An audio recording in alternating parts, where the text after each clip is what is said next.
Hi,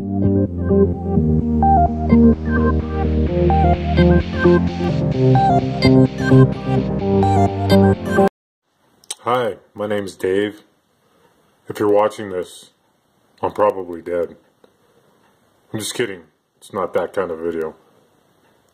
So, this is a trailer. This is a 1979 Terry. I think this was a 20-footer or 23-footer. It was a big one.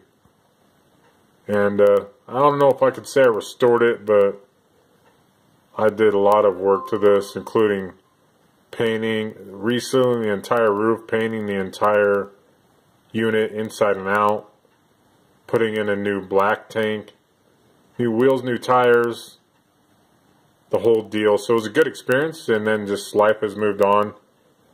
And then I just purchased another trailer, a 1973 Travel Mate. I know, I've never heard of it either. But, so we'll go look at that in a minute. So my plan is, I've been working on that one. So I'll show you what I've done, what I plan to do.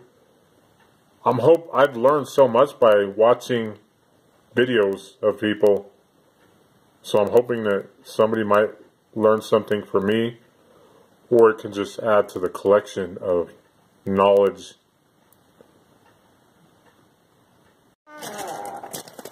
So here she is. First and foremost, I should say that my neighborhood is like a dog pound, like a 360 dog kennel. But here is the 1973 Travel Mate.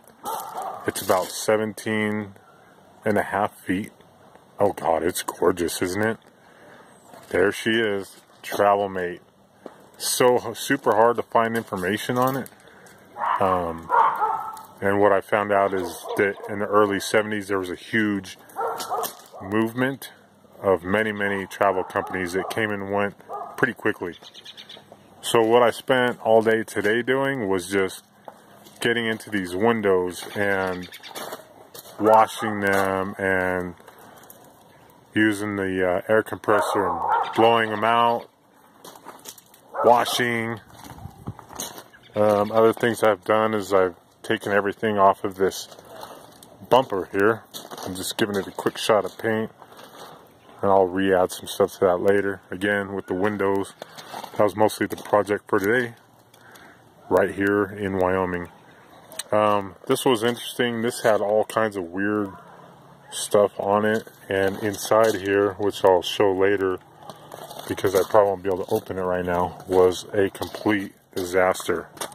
So I'll show that later. It looks amazing now. I've been working on this door, cleaned this up yesterday. What I'm doing right now is just taking care of the basics. I also made sure that the refrigerator worked. Gas electric refrigerator worked perfectly.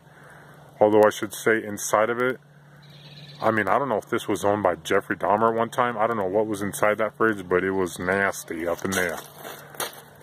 That's all cleaned out now and sanitized. And of course, right below that is the furnace. That looks good too. So, this is going to be kind of a long-term project for me. Just something to keep me busy. It's got those old Ford lug wheels and tires. And they are gorgeous. Just a breath of fresh air. So, we'll do a tour of the inside. Okay, here is the inside of this 1973 Travel Mate.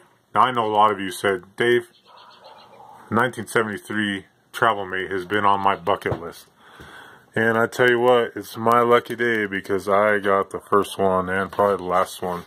Just getting a little light in there. You can obviously gonna need some upholstery work. But, oh, and here's that fridge. It was just completely nasty. I got it in pretty good shape right now and it works amazingly. It's pretty hard for these old refrigerators not to work unless they get a leak in the system, which other than that they will last forever if they are not completely destroyed or without any leaks. So good shape. Little freezer up in here. So It could use one more good wipe down, but for now that's where we're at. Dual sink there. And I love anytime you have a stove with the oven. Obviously I'm going to need a new handle there, but it's got the oven, which a lot of these older ones did. Got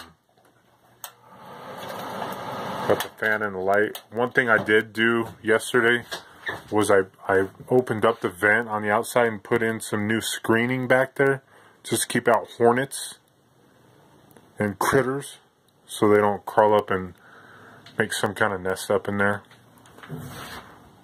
This area over in here is the water tank, and that was nasty under there too. Sunflower seeds.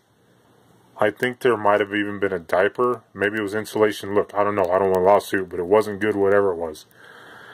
So these are the windows I washed. Pretty proud of that. I put a APB out to some 4-H kids, maybe make some curtains for me, because that's one thing I don't do. I don't sew. Happy to cook, don't sew. Here's this. Totally empty under here, so tons of storage room. I cleaned that all out today. And this is fairly high. Like, I'm 6'5", and I barely have to bend down to stand in here, but I do have to bend down a little bit. So what I do is I'll stand right here, and when I'm standing here, I can stand up in the little vents right up here and see what I did there? Yeah, kind of a big deal. Okay, again, fridge, and then back here we've got the commode and shower. Now all these corners, I don't see where there's been a lot of leaking, but there has been, I don't know what you would call it, but deterioration of the corners. All four corners, from like the ground up, for where moisture has splashed up and the wood has disintegrated. So ultimately what I'm going to start doing is I'm going to pull the siding. I'm going to start replacing all the corners wood, because none of the siding in every corner is attached, because there's really nothing to attach to except rotted wood. And I'm just holding this shot because it becomes spiritual for some people, just to kind of, if you just kind of take a deep breath and take it in, it's really powerful. Okay. We'll do that again later if you need a refresher. Turn that light off. Obviously the power works. It's got it plugged into the 110 outlet right now. And there's the back seat, and pretty nice closet here, which you can't see. It's not important. So what you want to do in this case is kind of imagine it. But it's back there. You just got to take my word for it, okay? You believe in Santa? So do I. Now here's something else. This is what, after working on that last camper I showed in the beginning of the video, the hardest thing about wanting to do a restoration project is seeing where other people have tried and really tried some goofy things. Like, obviously for some reason this wall has pushed out, and I've got a few theories why, but once I peel up the siding outside, I'm going to be able to get a better look at it. But somebody came up with this idea to try to screw, because this is fixed, this little dresser is fixed to the floor, so they probably thought they would take these screws and screw into the wall to try to pull it back in. What do you think? Do you feel like that worked? I'm going to say no. Some people say, hey, it looks fantastic, and I would not disagree. But overall, you can see there's more screws back there. So that's all going to be taken out, removed. I'll peel up the siding on the outside and figure out what to do. So anyway, that's kind of a tour of the outside and inside. My name is Dave. Let me flip the script, if I can figure out how to do that. Yeah. This is Dave, and thanks for going on. I don't know. I think what I'm going to try to do is I'm going to try to make like a little video of just the way. Oh, you see those top? you know how that top cabinet up there, how those will fold down into a bunk bed? And then they always have those little ventilation windows up there. Yeah, somebody else thought, hey, I got an idea. These little windows might be leaking a little bit, so let's just glue them shut or caulk them shut so those upper windows don't open. So that's going to be fun because I do love me a bunk bed. Probably never use it anyway, but I don't like when people glue windows or put screws where they don't belong. So just want to say, hey, I don't know where this is going to go. But what I'd like to do is just make videos and post them as I progress. My next steps are going to be to just continue to do a cleanup, finish up the windows, and then start assessing where I want to begin the damage. And I think where I'm really going to begin is peeling up siding and doing one corner at a time on the outside and reattaching the siding. And my hope is by early summer, before it gets too buggy. I'm in Wyoming, by the way. So in the summer, you know, bugs hit. So my hope is to start maybe doing a repaint of the outside.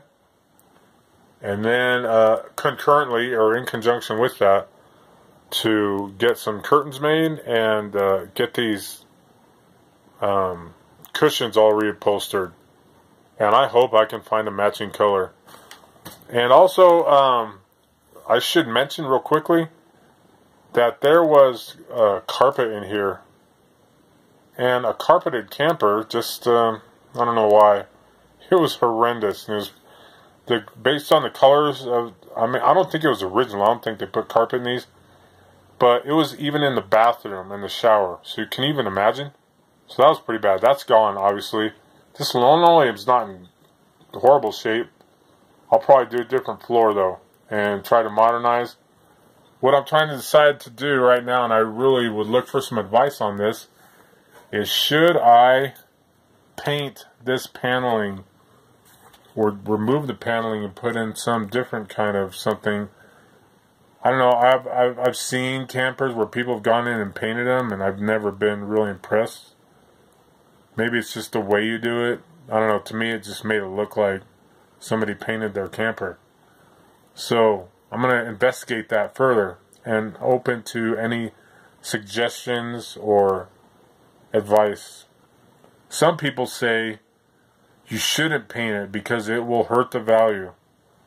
Well, I bought this camera for the price of a cup of coffee.